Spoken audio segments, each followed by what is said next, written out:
두 번째는 뭐냐면 마를린스키, 호프만과 마를린스키를 화해하려고 했다, 화해시키려고 했다. 해서 그 마를린스키를 이제 가지고 올 건데요. 그래서 이제 2장인데요. 자, 우선 소설이 2부로 되어 있고 1부 1장의 첫 문장이 뭐였냐면 오르디노프는 결국 이사를 하기로 결정했다입니다. 135쪽인데 그리고 이제 집을 구해요. 돌아다니다가 페테르부르크 이렇게 돌아다니다가 교회 내지는 성당에 들어갔는데 앉아갖고 이렇게 있는데 어딘가 묘한 분위기를 풍기는 할아버지와 젊은 아가씨가 들어와요. 그래서 얼핏 보기에는 부녀 같기도 한데 그 어떤 느낌이 아버지와 딸 같지 않는 그런 느낌을 이제 준단 말이에요. 그들한테 계속 이렇게 관심이 가고 그들이 밖으로 나갈 때 또 쫓아가요. 그래갖고 미행하다시피 해갖고 그 집이 이제 뭐야 위치도 다 알아내고 문지기를 좀 자극하는 거죠. 그러니까 문지기가 무슨 용건이냐라고 이제 물으니까 이 올디노프가 나는 집을 찾고 있다. 방을 구하고 있다라고 이제 말을 합니다. 이게 153쪽이란 말이에요. 요게 이 소설의 첫 마디예요. 근데 우리 번역본으로 봐도 135쪽인데 첫 페이지가 첫 대사가 나오는 게 153쪽이니까 거의 20쪽 다 돼가지고 첫 대사가 나오는 거예요. 그러니까 하나를 보면 열을 안다고 이따구로 쓴 소설이 뭐가 되겠냐 말이죠. 그러니까 계속 이제 지루해질 수밖에 없는데 스토리는 이제 어떻게 진행이 되냐 하면은 오르디노프가 그날 다른 집하고 계약을 했던가 그래요. 독일 집인데 슈츠인가 민츠인가 아무튼 제가 이름을 확인해서 다시 쓰겠습니다. 그 집에 들어가겠다고 계약을 했는데 다음날 아예 이 까체리나 무린 집으로 들어가 버려요. 이사를 이제 해버리는데 제가 이제 까체리나 무린이라고 얘기를 했는데 그 할아버지 이름이 무린이고 그 다음에 젊은 아가씨가 이름이 까체리나입니다. 근데 이 사람들도 새방을 살고 있어요. 이게 새방살이를 하는데 거기다가 간을 이렇게 쳐놓고서 같이 사는 거죠. 그러니까 이제 늙은 남자랑 젊은 아내랑 그 다음에 젊은 듣보잡이죠. 어디서 굴러먹는지도 모르는 개벽다기 같은 그런 이제 두 젊은 청년이랑 세 명이 사는 거예요. 그러니까 이 그로테스크한 세 명의 공생 관계가 역시나 이제 못지않게 그로테스크하고 그러면 조금 다르게 표현하면 진짜 변태적인 그런 삼각관계로 발전하리라는 것은 이제 너무 뻔하죠. 그래서 여기서 이미 이제 이거는 모래사나이하고는 안녕이다. 모래사나이는 굉장히 학구적인 소설입니다. 굉장히 관념적이고 읽기 힘들다고 제가 말씀을 드렸죠. 그래서 다시 읽으면서도 느꼈는데 문장이 너무 복잡하고 네, 수사법도 너무 화려하고 문체도 너무 고양돼 있고 그러니까 요즘 우리가 소설을 쓰는데 도움이 될 만한 책은 절대로 아니에요. 이제 공부하는 그런 이제 자세로 읽는 거고요.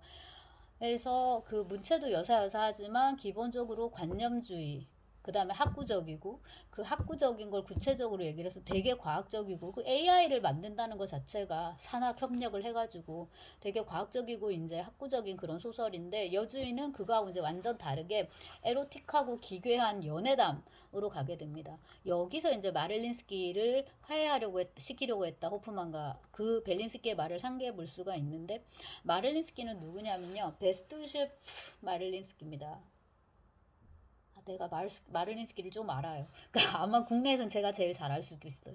왜냐하면 한때 낭만주의 소설에 빠져가지고 그 19세기 전반기에 낭만주의 소설을 쭉 공부를 하고 이건 대부분이 번역이 없기 때문에 이제 원서로 대부분 다 읽고 그게 이제 그냥 읽으려면 사실은 게을러져서 잘 안 되는데 그 무렵은 제가 수업을 많이 했거든요. 그러니까 많이 받아가지고 수업을.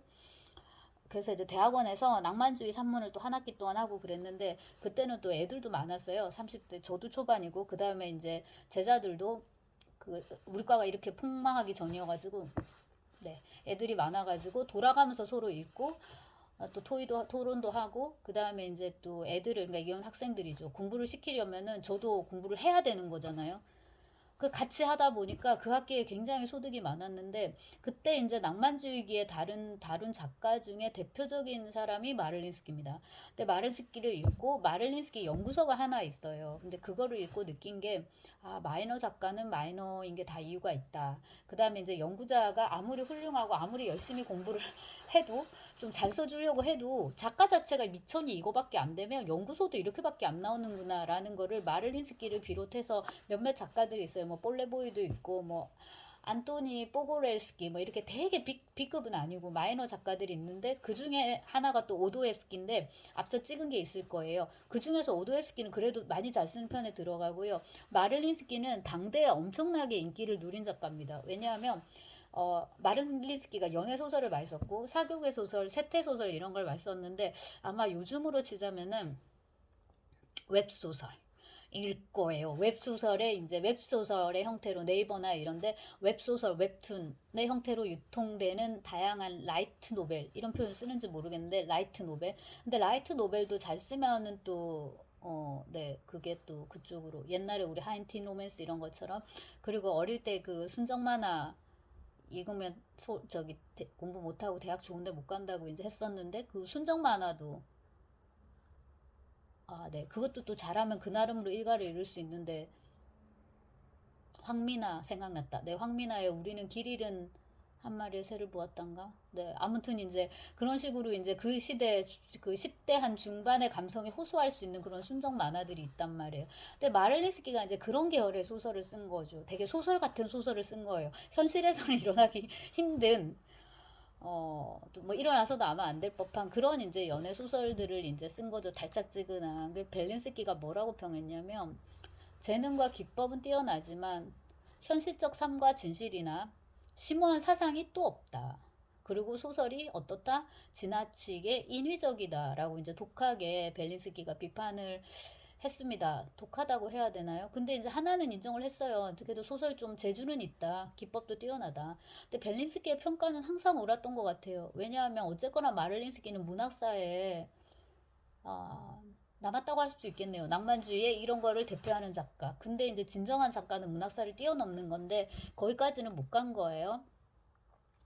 이런 그 마를린스키 풍의 연애 서사가 있고 이게 이제 하나의 그 전범으로 딱 그 거푸집처럼 딱 있고 레르몬토프도 비슷한 계열로 시작을 합니다. 근데 이제 이 연애 서사를 마를린스키 풍의 연애 서사를 벨린스키 구미에 맞게 또는 뭡니까?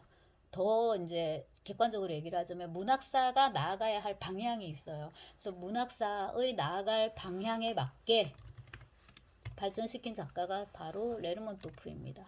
이제 레르몬토프 얘기를 하는데 레르몬토프에 대해서는 제가 찍은 게 있기 때문에 길게 얘기는 하지 않고 그 다음에 이 빨간 책에 책도 이쁘고 잘 저기 한데 많이는 안 팔렸습니다. 근데 뭐 아무튼 지원을 받았다 하더라고요. 뭐시기 선정됐다 하더라고요. 그래서 여기에 보면은 레르몬토프 챕터가 있습니다. 그 중에 그 레르몬토프 챕터가 있는데 그 우리 시대의 영웅 그 다루고 있는 소설 속에 이야기들이 대부분 다 연애 소설이란 말이에요. 사실 운명론자 빼면은. 그런데 그 중에서 따만이라는 소설이 있는데 그 따만이 여주인하고 되게 비슷하다는 거를 한 1, 2주 전에 생각을 해가지고 여기다 갖다 붙이면 좋겠다고 이제 생각을 한 거죠. 그래서 다시 조금 정리를 해봤는데 대부분 다 연애서사지만 따만도 그렇다. 근데 이제 대부분의 연애서사에서는 그러니까 벨라도 마찬가지고 공장영의 메리도 마찬가지인데 빼초린이 주도권을 쥐고 여자를 유혹하고 그 여자는 또 넘어가요. 빼초린을 많이 사랑하게 되니까 그리고 제치는 걷어차는 이런 식의 이제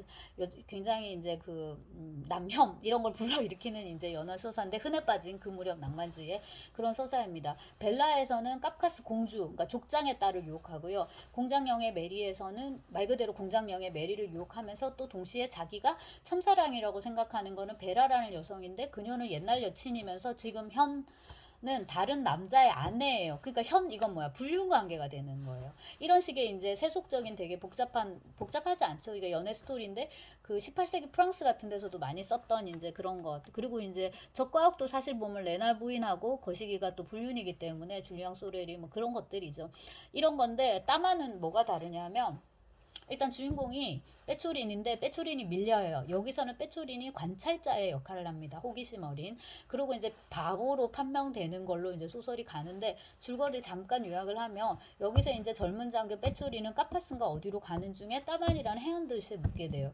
근데 밤에 묵을 곳이 필요한데 숙소가 없는 거예요. 그래서 이 XX에 아무데나 빨리 방을 찾아내란 말이야. 이렇게 해갖고 이제 진짜 아무데나 하나 줘요. 근데 거기는 니치스터 깨끗하지 않습니다. 이렇게 말하거든요. 좀 부정합니다. 더럽습니다. 이렇게 얘기를 하는데 그 함의가 큰 거죠. 집이 물리적으로 지저분하다, 더럽다. 지금 우리 집 청소도 하나도 안 하고 막 이런 꽃이 막 이렇게 쓰레기 더 많이 나오는데 이런 지저분합니다. 이거 플러스 부정한 기운이 감돕니다가 있어요. 이것도 두 가지로 해석할 수 있죠.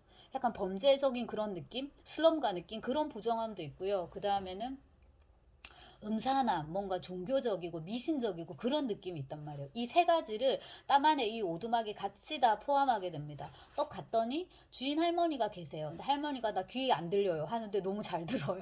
자기가 필요한 말은. 그 다음에 소년이 있는데 나 눈 안 보여요 이러는데 혼자서 다 돌아다녀요. 장도 보고. 그 다음에 해안 마을이라고 말씀을 드렸는데 막 바닷가니까 그 뭐야 침식 퇴적 작용에 의해서 돌도 되게 뾰족뾰족하고 그런데 되게 위험하잖아요. 근데 소년이 너무 잘 돌아다니는 거예요. 이것도 뭔가 되게 이상하고. 그 다음에 이제 여기 연애서사. 낭낭 18세 아리따운 아가씨가 한 명 나옵니다. 근데 이 아가씨가 이제 딱 봐도 이제 여기서 스토리가 생길 수밖에 없겠다라는 이제 이런 생각이 드는 거죠. 그래서 이제 이 빼초리는 이들의 이런 뭔가 비밀을 갖춘 것 같은 이런 삶의 생활에 짐승 같은 호기심을 가진과 동시에 얘가 뭔가를 보거든요. 그거를 이제 들켰다 생각을 해요. 제가 스포를 하면. 그래서 이 여자는, 젊은 여자는 빼초린을 유혹을 합니다. 랄랄랄라 이렇게 유혹을 해가지고 오늘 밤에 이렇게 나오면 랄랄라 해줄게. 뭐 이런 식으로 유혹을 합니다. 밤에 그래서 진짜 빼초린이 그 아가씨를 만나러 가요. 그리고 보트가 있죠. 둘이 타요. 그러니까 약간은 이제 그런 밀회, 이제 좀 진한 그런 밀회를 이제 생각하고 탄단 말이에요. 그리고 이제 노를 저어서 이렇게 가는데 갑자기 물 밖으로 뭔가가 풍덩하고 떨어지는 소리를 들었다. 여자가 이 총을 얘를 이렇게 빠뜨리든가 이렇게 하고 그 다음에 이거를 빼초리는 물로 이제 밀어갖고 죽이려고 그래요. 너는 다 봤다. 밀고 할 게 뻔하다. 해가지고 이제 죽이려고 하고 드자비를 해서 뒤집어지고 이렇게 되는데 다행히 둘 다 살아요. 그리고 이제 빼초리는 이렇게 보니까 빼초리님 양꼬가 옵니다. 이 이제 스폰데 이 양꼬가 와요. 이 양꼬가 누구냐면은 오로 끝나면 우크라이나 사람이거든요. 그러니까 순 러시아인은 아니에요. 양꼬가 와요. 그리고 이 아가씨랑 양코는 이제 이렇게 같이 가요. 그리고 이제 장님 소년이 울면서 나도 가고 싶다고. 얘가 이제 이렇게 포대를 갖고 오거든요. 자루를. 빼초린이 보면서 제가 저 자루를 끌고 어디로 가지 했는데 이제 양코하고 아가씨한테 간 거란 말이에요. 그 자루를 배에다 싣고 양코하고 아가씨는 떠나요. 얘가 막 운단 말이에요. 나도 데려가줘. 그랬더니 양코가 내가 너 데려가서 뭐 하라고. 얘다. 사탕이나 사 먹으라고 돈 떼줘요. 러시아어로는 뿌리아닉인데 당밀과자나 사 먹어 이러고 돈 던져주고 얘는 막 울고 그리고 할머니한테는 살 만큼 살았으니까 이제 그만 안녕하라고 해 이러고 뭐 돈을 뭐 더 쳐줬으면 이렇게 가진 않겠지 뭐 이런 식으로 좀 약간 사업상의 얘기를 하는 것 같은 느낌을 주고 둘이는 떠나요. 소녀는 이렇게 삐질삐질 울고 있고 이거를 그 빼초린이 지켜봅니다. 나는 슬퍼졌다. 대체 왜 운명은 나를 저 성실한 밀수업자의 평화로운 무리 속에 던져 넣은 걸까? 잔잔한 샘물에 던져진 돌멩이처럼 나는 그들의 평온을 뒤흔들어 놓았고 나 자신도 그 돌멩이처럼 밑바닥에 떨어질 뻔하지 않았는가? 요 이제 마지막 말은 아까 말씀드렸듯이 그 아가씨 유혹에 빠져가지고 물 보트에서 떨어져가지고 죽을 뻔했잖아요. 아, 나는 근데 수영을 할 줄 모르는데 라고 빼처린이 얘기합니다. 그게 이제 사실주의의 효시로 꼽히는 문장이기도 한데요. 어떤 점에서 그러냐면 보통 낭만주의 소설에서의 그 영웅들은 다 할 줄 알아야 되거든요. 물에 빠지면 이렇게 이렇게 해가지고 살아남아야 되는데 아, 나 수영 못하는데 이거에서 이제 아무튼 이제 결국에는 살았단 말이에요. 그러고 굉장히 요거를 서정적으로 묘사를 하는데 요게 그 레르몬토프가 1834년에 쓴 그 돛담배하고 많이 닮아 있어요. 되게 잘 썼어요. 서정적이고 낭만적이고 그리고 이제 집에 돌아와서 보니까 내 물건이 하나도 없는 거야. 칼이랑 막 이런 거 값진 그 무기들이 그래서 이제 아까 그 장님 소년이 주섬주섬 챙겨가지고 자루에 담아가지고 질질 끌고 갔던 게 내 물건이구나. 당번병을 막 깨웠어요. 야 이 땡땡아 너 내가 자지 말라고 했지라고 해서 야단을 친들 그 다음 뭘 할 수가 없는 거예요. 이거를 상부에 보고를 하면 자기가 바보가 되는 거잖아요. 장님 소년과 아가씨한테 이렇게 자기가 당했다 이렇게 되니까. 그래서 여기서 이제 이 소설의 매력을 이제 이렇게 우리가 추려볼 수 있는데 낭만적 아이러니, 자기 구축과 자기 파괴, 굉장히 신비스러운 분위기를 웃음의 코드로 와해하는 방식. 여기서 이제 그 레르몬토프가 산문 작가로서 얼마나 큰 재능을 지녔는지를 또 알 수가 있고 자기가 죽어야 돼요. 레르몬토프의 시크한 모습이 없어지면서 빼초린이 오히려 바보가 되면서 소설이 산다. 그래서 여러모로 이제 이 소설은 체호프 같은 단편 작가들이 격찬했던 그런 소설이기도 합니다. 이거의 느낌을 여주인에서 받게 됩니다.